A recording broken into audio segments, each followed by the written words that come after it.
In case you are awake. This is episode 4. This one is a short story. The Open Window by Saki.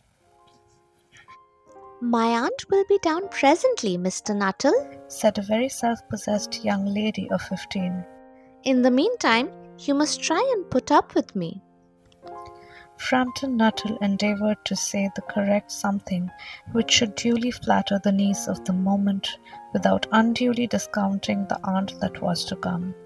Privately, he doubted more than ever whether these formal visits on a succession of total strangers would do much towards helping the nerve cure, which he was supposed to be undergoing. "I know how it will be," his sister had said when he was preparing to migrate to this rural retreat. "You will bury yourself down there and not speak to a living soul, and your nerves will be worse than ever from moping. I shall just give you letters of introduction to all the people I know there. Some of them, as far as I can remember, were quite nice." Frampton wondered whether Mrs. Sappleton, the lady whom he was presenting one of the letters of introduction, came into the nice division. Do you know many of the people round here? asked the niece when she judged that they had had sufficient silent communion. Hardly a soul, said Frampton. My sister was staying here at the rectory, some 4 years ago, and she gave me letters of introduction to some of the people here. He made the last statement in a tone of distinct regret. Then you know practically nothing about my aunt? Pursued the self-possessed young lady. Only her name and address, admitted the caller. Her great tragedy happened just 3 years ago, said the child. That would be since your sister's time. Her tragedy? asked Frampton. Somehow, in this restful country spot, tragedies seemed out of place. You may wonder why we keep that window wide open on an October afternoon, said the niece, indicating a large French window that opened onto a lawn. It's quite warm for the time of the year, said Frampton. But has that window got anything to do with the tragedy?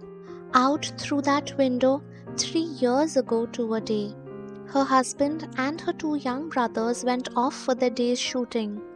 They never came back. In crossing the moor to their favourite snipe shooting ground, they were all 3 engulfed in a treacherous piece of bog. It had been that dreadful wet summer, and places that were safe in other years gave way suddenly without warning. Their bodies were never recovered. That was the dreadful part of it. Here the child's voice lost its self-possessed note and became falteringly human. Poor aunt always thinks that they will come back someday. They and the little brown spaniel that was lost with them, and walk in at that window just as they used to do. That is why the window is kept open every evening till it is quite dusk.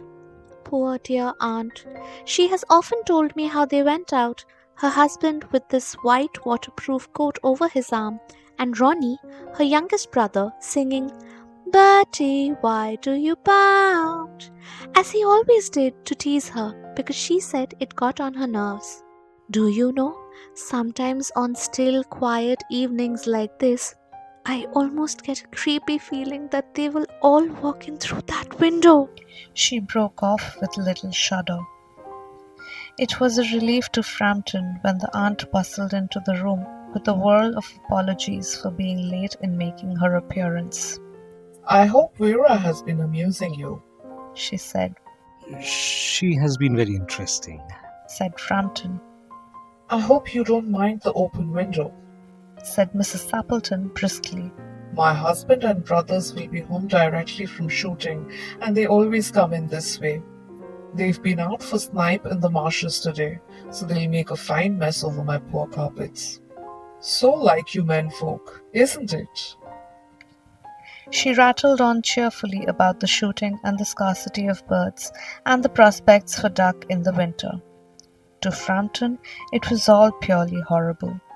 He made a desperate but only partially successful effort to turn the talk onto a less ghastly topic. He was conscious that his hostess was giving him only a fragment of her attention, and her eyes were constantly straying past him to the open window and the lawn beyond. It was certainly an unfortunate coincidence that he should have paid his visit on this tragic anniversary. The doctors agree in ordering me complete rest, an absence of mental excitement, and avoidance of anything in the nature of violent physical exercise. Announced Frampton, who labored under the tolerably widespread delusion that total strangers and chance acquaintances are hungry for the least detail of one's ailments and infirmities, their cause and cure. On the matter of diet, they are not so much in agreement. He continued. No? Said Mrs. Sappleton, in a voice which only replaced a yawn at the last moment, then suddenly brightened into alert attention, but not to what Frampton was saying. Here they are at last. She cried. Just in time for tea. And don't they look as if they were muddy up to the eyes? Frampton shivered slightly and turned towards the niece with a look intended to convey sympathetic comprehension. The child was staring out through the open window with a dazed horror in her eyes. In a chill shock of nameless fear, Frampton swung around in his seat and looked in the same direction. In the deepening twilight, 3 figures were walking across the lawn towards the window. They all carried guns under their arms, and one of them was additionally burdened with a white coat hung over his shoulders. A tired brown spaniel kept close at their heels. Noiselessly they neared the house, and then a hoarse young voice chanted out of the dusk. I said, Bertie, why do you bound? Frampton grabbed wildly at his stick and hat. The hall door, the gravel drive, and the front gate were dimly noted stages in his headlong retreat. A cyclist coming along the road had to run into the hedge to avoid an imminent collision. Here we are, my dear, said the bearer of the white mackintosh, coming in through the window. Fairly muddy, but most of it's dry. Who was that who bolted out as we came up? A most extraordinary man, a Mr. Nuttall, said Mrs. Sappleton. Could only talk about his illnesses and dashed off without a word of goodbye or apology when you arrived. One would think he had seen a ghost. I expect it was the spaniel, said the niece calmly. He told me he had a horror of dogs. He was once hunted into a cemetery somewhere on the banks of the Ganges by a pack of pariah dogs and had to spend the night in a newly dug grave with the creature snarling and grinning and foaming just above him. Enough to make anyone lose their nerve. Romance at short notice was her specialty. Mischievous teenagers, am I right?